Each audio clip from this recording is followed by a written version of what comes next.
Hello friends, welcome to Sensi Kitchen. நம்ம இன்றைக்கி கீரை பொரியல் எப்படி செய்யலான்னு பார்க்கலாம்.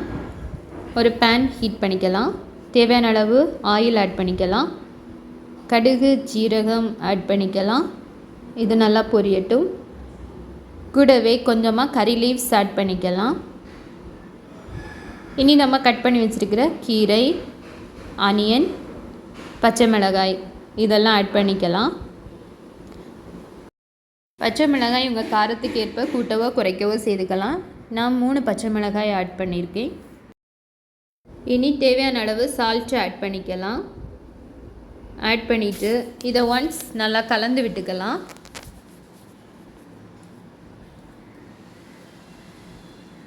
கலந்து விட்டுட்டு மூடி போட்டு ஒரு 3 மினிட்ஸ் இதை வேக விடலாம்.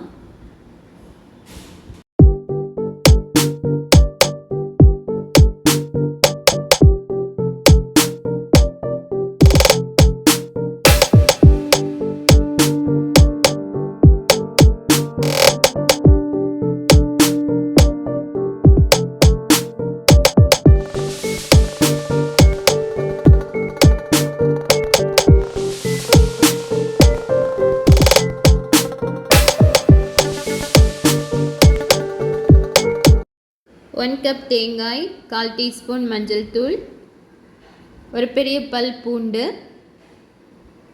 1/2 டீஸ்பூன் ஜீரகம் இதெல்லாம் நம்ம ஒன்ஸ் கிரைண்ட் பண்ணிட்டு வந்துடலாம். வாட்டர் எதுவும் ஆட் பண்ண வேண்டாம், ஜஸ்ட் பீட் பண்ணி எடுத்தால் போதும். இப்போ கீரை ஓரளவு இது குக் ஆகிடுச்சு. இனி நம்ம க்ளோஸ் பண்ணி இதை குக் பண்ண வேண்டாம், ஓப்பன் பண்ணி குக் பண்ணிக்கலாம். ஏன்னா இதில் வாட்டர் ப்ரொடியூஸ் ஆகிட்டே இருக்கும். ஸோ அதனால் க்ளோஸ் பண்ண வேண்டாம், ஓப்பன் பண்ணி வச்சு இதை நல்லா குக் பண்ணி எடுத்துக்கலாம்.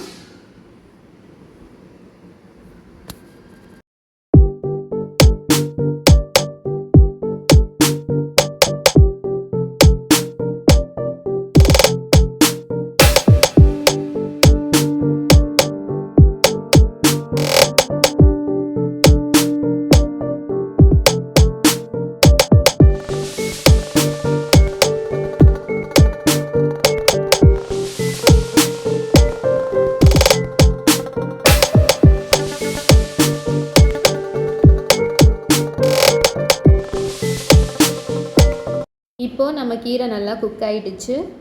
இனி நம்ம கிரைண்ட் பண்ணின கோகோனட் மிக்ஸ் ஆட் பண்ணிக்கலாம். இந்த மாதிரி பீட் பண்ணி எடுத்தால் போதும். ரொம்ப வாட்டர் விட்டு ரொம்ப அரைக்கணும்னு தேவையில்லை. ஜஸ்ட் 1 மினிட் இதை கலந்து விட்டுட்டு நம்ம ஸ்டவ் ஆஃப் பண்ணிக்கலாம். அவ்வளோதான் ஃப்ரெண்ட்ஸ், சூப்பராக கீரை பொரியல் ரெடி ஆகிடுச்சு. இது மாதிரி நீங்களும் செய்து பாருங்கள். இந்த வீடியோ பிடிச்சிருந்தேன்னா மறக்காமல் என்னோடய சேனல் சென்சி கிச்சனை சப்ஸ்கிரைப் பண்ணுங்கள் ஃப்ரெண்ட்ஸ். லைக் பண்ணுங்கள், ஷேர் பண்ணுங்கள், கமெண்ட் பண்ணுங்கள். தேங்க்ஸ் ஃபார் வாட்சிங். பாய் பாய்.